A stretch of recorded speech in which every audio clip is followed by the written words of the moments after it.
ഞങ്ങളുടെ വീടിൻ്റെ തൊട്ടടുത്തുള്ള, അതായത് കുറച്ച് ദൂരം നടന്നു കഴിഞ്ഞാൽ നമുക്ക് ഒരു ഒരു 10-15 മിനിറ്റ് വാക്കിംഗ് ഡിസ്റ്റൻസ് ഉണ്ടാവും. ഒരു അമ്പലം ഉണ്ട്. ഭയങ്കരമായ ശക്തിയുള്ളൊരു ദേവീക്ഷേത്രമാണ്. കണ്ടത്താരുകാവ് എന്നാണ് പറയുക. അത് വളരെ പ്രസിദ്ധിയുള്ള അമ്പലമാണ്. മറ്റുള്ള നാടുകളിലൊക്കെ നിന്നുള്ള ആൾക്കാരും ഇവിടെ തൊഴാൻ വരാറുണ്ട്. വലിയൊരു ആൽമരവും അതിൻ്റെ അപ്പുറം ഇപ്പുറം ഓരോ അമ്പലങ്ങളുമാണ്. ഒന്ന് ഭഗവതി ക്ഷേത്രവും ഒന്ന് ഭഗവതിയെ ഉപാസിച്ചിട്ടുണ്ടായിരുന്ന കണ്ടത്താര് മാമൻ എന്ന് പറയുന്ന ഒരു കാരണവരെയാണ് താഴത്തെ അമ്പലത്തിൽ വെച്ചിരിക്കുന്നത്. താഴത്തെ അമ്പലത്തിൽ ഈ കാരണവരുടെ പ്രതിഷ്ഠയുണ്ട്, അതുപോലെ തന്നെ ഒരു ഭഗവതിയുടെ പ്രതിഷ്ഠയുണ്ട്. കാരണം ദേവി ഉപാസകനായിരുന്നു അത്രേ കണ്ടത്താര് എന്ന് പറയുന്ന കണ്ടത്താര് മാമൻ ഞങ്ങളൊക്കെ വിളിക്കുന്നത്. കാരണം എൻ്റെ അച്ഛൻ്റെ തറവാട്ടുകാരാണ് അവർ എന്നാണ് പറയപ്പെടുന്നത്. ആ ഉപാസിച്ചിട്ടുണ്ടായിരുന്ന ആ കാരണവർ അച്ഛൻ്റെ വീട്ടിലത്തെ ഒരാളാണെന്നാണ് ചെറുപ്പം മുതൽ തന്നെ കേട്ടിരിക്കുന്നത്. അതായത് ഇവിടെ നീലി ഭഗവതി, ചോട്ടിലത്തെ കാവിൽ നീലി ഭഗവതി, അതായത് കണ്ടത്താരെ പ്രതിഷ്ഠിച്ചിരിക്കുന്ന കാവിൽ നീലി ഭഗവതി പറഞ്ഞൊരു ഭഗവതിയെ പ്രതിഷ്ഠിച്ചിട്ടുണ്ട്. അവർ കണ്ടത്താരുടെ ഗുരുവായിരുന്നു ഉത്രയ സ്ത്രീ. അതുകൊണ്ടാണ് കണ്ടത്താരുടെ അടുത്ത് തന്നെ പ്രതിഷ്ഠ കൊടുത്തിരിക്കുന്നത്.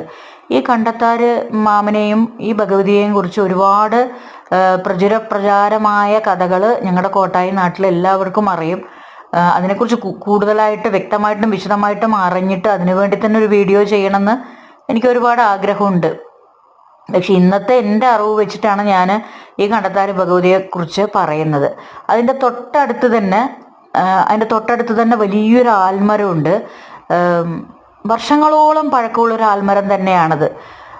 എൻ്റെ അച്ഛൻ ഇതിനടുത്തുള്ള സ്കൂളിൽ വറോഡ് GLP സ്കൂൾ HM ആയിട്ട് ഉണ്ടായിരുന്നതാണ് എൻ്റെ അച്ഛൻ.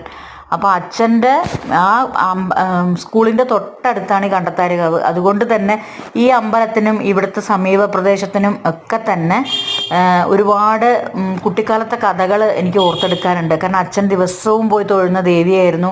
ദിവസവും അച്ഛൻ ആ വഴിയാണ് അമ്പലത്തിൽ സ്കൂളിൽ പോവും വരികയും ചെയ്തിട്ടുണ്ടായിരുന്നത്. അപ്പോൾ അച്ഛൻ്റെ ഒരു തട്ടകം എന്നുള്ള രീതിയിലാണ് ആ സ്ഥലങ്ങൾ മുഴുവനും മനസ്സിൽ എപ്പോഴും തോന്നുക. ഒരു കോളവും ഇതാണ് ഒരു കുളം അതിൻ്റെ അടുത്ത് സ്ഥിതി ചെയ്യേണ്ടതാണ് നീലി ഭഗവതിയുടെ പ്രതിഷ്ഠയുള്ള ചെറിയ അമ്പലം. അവിടുന്ന് ഇങ്ങോട്ട് തൊഴാൻ വരണം ഭഗവതിയെയും കണ്ടത്താരെയും. ഇതാണ് ആൽമരം. എൻ്റെ അച്ഛൻ ദിവസവും വൈകുന്നേരം റിട്ടയർഡായ ശേഷവും സുഹൃത്തുക്കളോടൊപ്പം ഈ ആൽമരത്തിൻ്റെ ചോട്ടിലിരുന്ന് ഒരുപാട് നേരം സംസാരിച്ചിട്ടിരുന്നിട്ടാണ് അച്ഛൻ രാത്രി വീട്ടിലേക്ക് വരിക. അതിൻ്റെ ഒരു ഊർജ്ജസ്വലത അച്ഛന് മരണം വരെ ഉണ്ടായിരുന്നു എന്ന് തന്നെയാണ് പറയാനുള്ളത്.